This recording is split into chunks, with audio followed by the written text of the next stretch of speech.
Would you be okay with a Muslim prime minister of UK? Yeah, absolutely. Do I think we have a particular problem in the UK with radicalized Muslims? I'm not convinced by that. You're just, picking on people because of their Muslim faith. If you were okay with somebody who was a Muslim to become a prime minister, then they come in and they say, hey, Sharia law, what are you going to do about it? You can't tar the entire Muslim population with the brush of potential extremism in the same way that you get Christian extremists in America who've committed appalling atrocities. You're comparing the two? It's the same, isn't it? It is. Are we really suggesting that 1.4 billion Muslims are all potential extremists? Because I don't get that sense of the Muslims I know in London. I go to a lot of Muslim countries. Hey everyone, welcome back. Let me be honest with you. This is one of those moments where you sit back and go, wait, how did we get here? Because somehow, some way, Piers Morgan ended up being the calm, measured voice in a debate about Muslim immigration. Yeah, I know. Even I had to replay that part. Now I'm a Muslim dad here in New York, so I hear these conversations all the time, at work, online, even at school pickup sometimes, and usually they follow the same script. But this one took a turn. You've got Patrick Bet David coming in with the usual lineup: population concerns, Churchill references, the Sharia law angle, welfare arguments, basically the greatest hits of every cable news segment you've ever seen. But here's where it gets interesting. Instead of just debating in theory, Piers starts speaking from actual lived experience. He's in London. He interacts with Muslim communities every day. He's not guessing, he's observing. And that changes the whole tone of the conversation.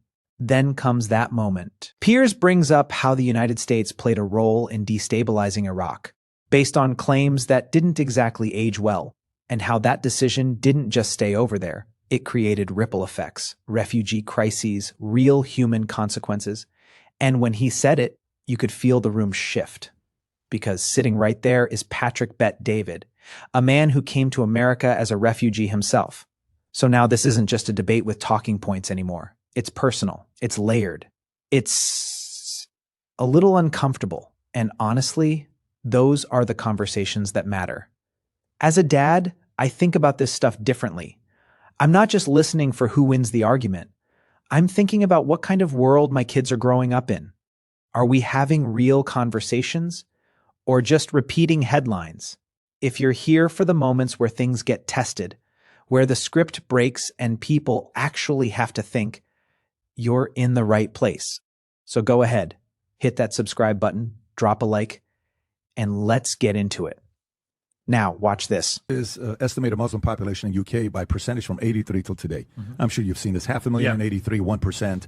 And then it cracked 1 million in 97, 14 years later. And then 2 million, and then 4 million, and then 4.5. Some say 5 million today, 6-7% of the population. Do you think this growth, the way it's going right now, getting to 10, 20, 30%, do you think it is a good idea to keep allowing people to come in to combine the Islam way of thinking, what their ideas are, and coexist with the Western ideology? Well, I think there are issues which are serious to be considered. For example, it's been reported there are as many as potentially 85 unofficial Sharia courts in the UK now, which are not operating under UK law. They're operating in their own law for their own communities. That clearly is not a good thing in a country like the UK. So we have a lot of Muslims who live in the UK. We've always been a very multicultural, very tolerant place. The vast majority of Muslims living in the UK have assimilated perfectly well and live perfectly peaceful and lives which contribute to society. And then you see the quite disturbing spectacle of protests, say, in London, during the Israel-Hamas war, where people are brazenly supporting Hamas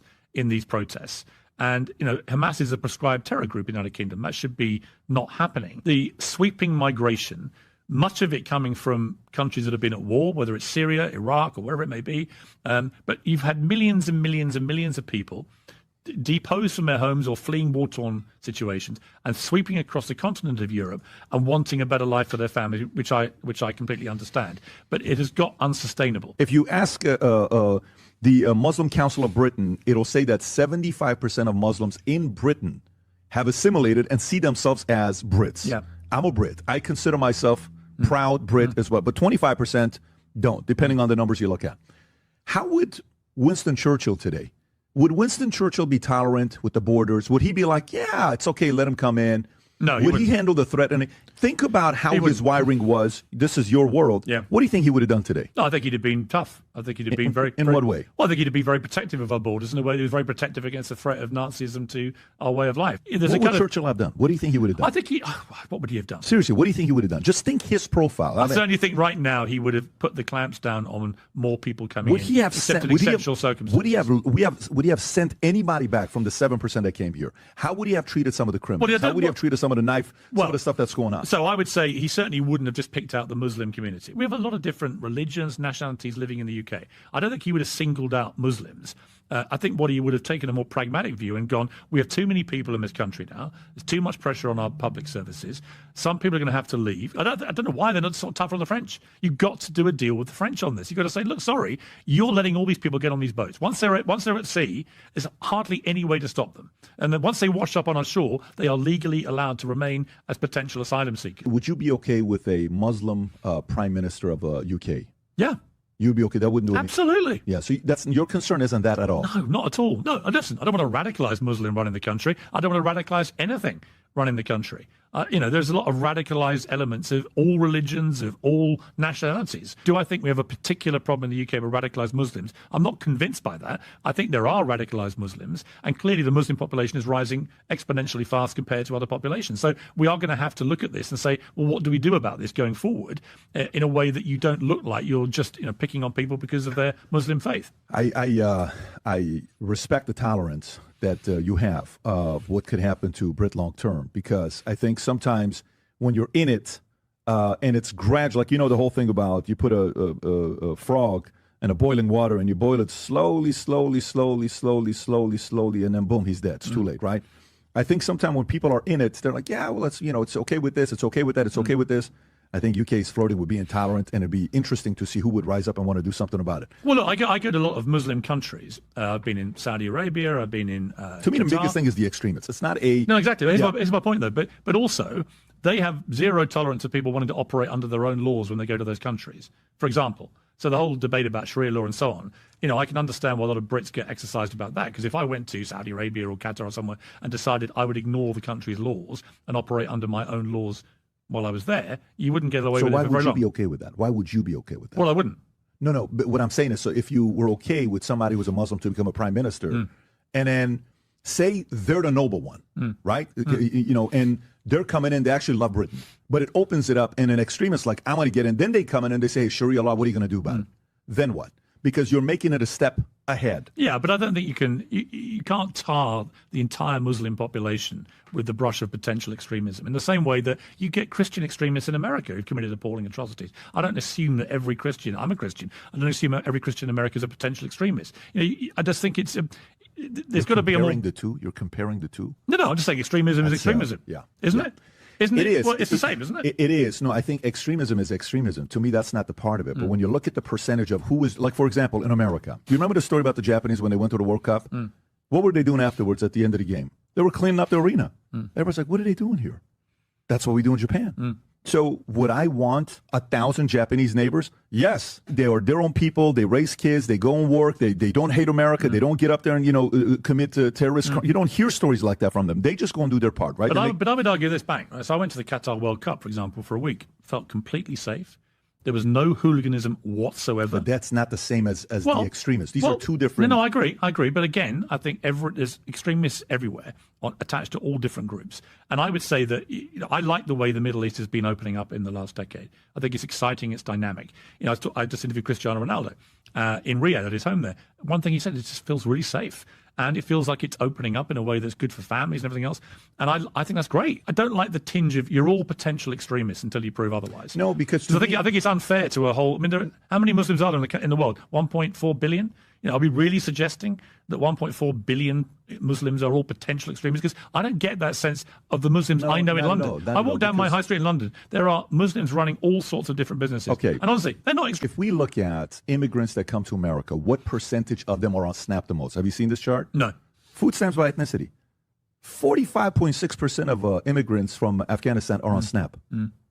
42.4% from Somalia. 35% from Iraq. So why are we inviting more from Afghanistan, Somalia, Iraq? I'd need to study this in more depth, but certainly Afghanistan, Somalia, Iraq, these are people, I imagine, predominantly who have fled war-torn countries. So they, by definition, when they come to America, are going to be impoverished. Yeah, right? but you know, when America was founded, it's about getting the best to come over here, right? You fled your family Iran. I lived there for 11 from years. a war-torn Yes, place. we did. Right? So take Iraq, for example. When I was editor for the Daily Mirror in the UK, I opposed the Iraq war before, during, and after it. Cost me my job in the end. Yeah. After 10 years running the newspaper. But I think I was vindicated by what happened afterwards.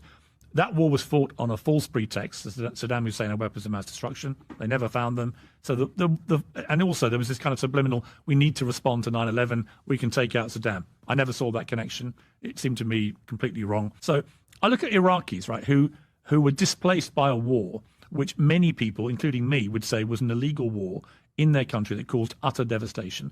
And they come to somewhere like the United States, which has been the home for people like that ever since its inception, and is lauded around the world for that, for being a place that you can come to, right, from places like that. But is there not a particular duty of care? Maybe you don't think there is, but is there not a duty of care to people who come from a war-torn place like Iraq, where the United States, along with the UK and other countries, waged that war, in my view, completely wrongly, in a way that caused their displacement, caused them to lose their homes, maybe lose their loved ones, and they come here for a better life, but when they get here, they have nothing. Now, that may explain some of those numbers. I don't know. But certainly in that case, you've got to think, well, okay, if they're the ones who are getting the SNAP benefits, okay, what is the correlation between the ones who were displaced because of the actions of the United States and the UK and the other allies that fought the Iraq war on their presence here in the United States? And is there a duty of care towards them? I don't think we should lose in the mix of all this a compassion towards genuine asylum seekers, particularly from countries ravaged by wars which we may have been complicit in starting, in my opinion, on a false pretext. Yeah, I think that I would sit there again. I would sit there and I would say, if we're looking at anybody that's coming in, if we caused some of this, let's see what we can do about it. Now, of course, somebody in America could say, well, you caused all of it, right? Okay, no problem. But if you're coming to America and you hate America, I have no tolerance for you. And by the way, the argument, some people in America are like, look, we don't want anybody else to come in here. This is plenty, right? There are people that I've had on the podcast that wouldn't even want me to be here right now. They're like, you know, you got lucky getting in here, which is their argument. They have the right to have that argument. How wrong is that argument? I will tell you, like, so if somebody's born in America and they're kind of like, look, man, yeah, maybe we got lucky with you, Pat, but we got a lot of ones that came through and we didn't get lucky with that. Hate America. I would add the caveat of the Iraq caveat, which is if you go and bomb a country and you destroy people's lives, I do think a country like the United States, most prosperous country in the world, does have a duty of care to bring some of those people into its country, as it has done with the Iraqi community in the United States. What if that's a royal screw-up on another administration that you never agreed with them? Because Trump doesn't agree with Bush. So Right. Let's slow this down for a second, because what just happened in that conversation, that wasn't your typical back and forth about immigration. Not even close. What we just watched was a direct clash between two completely different ways of seeing the world. On one side, you've got a narrative built on fear, charts, projections, worst-case scenarios. On the other side, you've got lived experience, real people, real communities, real life. And when those two collide, something interesting happens. You quickly find out which one actually holds weight. Now I'm a Muslim dad living in New York, so trust me, I've heard these conversations in every setting you can imagine. Online, in person, even casually in places where you're just trying to mind your business. And the pattern is always the same. The conversation usually starts with numbers. A chart comes out. Growth gets highlighted. And suddenly it's framed like we're watching the trailer for some kind of cultural apocalypse. Like, relax, it's demographics, not a Marvel villain origin story. But here's what gets conveniently left out. History. Because if you zoom out for even a minute, you realize this exact argument has been recycled over and over again. Irish immigrants? Threat. Caribbean communities? Threat. South Asians? Threat. Eastern Europeans? You guessed it. Also a threat. Same script, different cast, and every single time, those predictions didn't hold up. Not because people were crazy to ask questions, but because the conclusions were built more on fear than on reality. What's happening now isn't new. It's the same cycle playing out again. Communities arrive, they adapt, they contribute, they become part of the fabric. The real difference today isn't the people, it's the environment around the conversation. We're living in a media world that rewards panic more than perspective. The louder and more dramatic the take, the more attention it gets. So even normal changes start getting packaged like breaking news disasters. Then things shift into strategy mode, bringing up historical figures to try and strengthen a modern argument. You'll hear names like Churchill dropped in like they're about to co-sign the entire debate from beyond the grave. But here's the thing. That only works if you keep the comparison narrow. The moment the conversation opens up, when it becomes about immigration as a whole instead of singling out one group, the whole argument starts to wobble. Because now it's not about a unique threat, it's just policy discussion. And that's a completely different conversation. Then we hit the welfare argument. This is usually presented like it's the final boss of the debate. Numbers, percentages, comparisons, it sounds airtight. But once again, context quietly disappears. Because those statistics aren't coming from nowhere. The people being talked about are often coming from regions that have been through war, instability, or long-term disruption, sometimes, with involvement from the very countries now debating whether to accept them. So, yeah, when people arrive with nothing, they might need support at first. That's not shocking. That's reality. But when you strip away that context, those numbers start telling a very different story. They stop being informative and start becoming misleading. Suddenly, struggle gets framed as identity instead of circumstance. And once that happens, it becomes much easier to justify pushing people out. Because now you're not seeing individuals, you're seeing a stereotype. And then this is where everything changes. Up until this point, it's all been theoretical. Data, policy, hypotheticals. But suddenly it becomes personal. And when that shift happens, the whole tone changes. Because now the argument isn't just about logic, it's about lived experience. When someone who benefited from opportunities starts arguing against extending that same opportunity to others, it creates tension, real tension.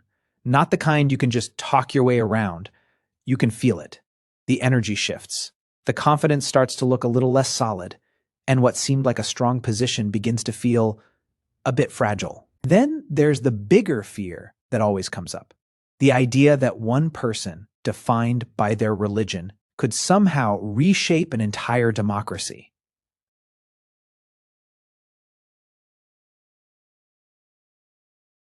Doesn't hold up. Modern democracies don't run on one person flipping a switch. There are systems, institutions, checks, balances, layers of accountability that make that kind of scenario extremely unrealistic. But when fear is the driver, complexity gets ignored. Everything gets simplified into a what if that sounds scarier than it actually is.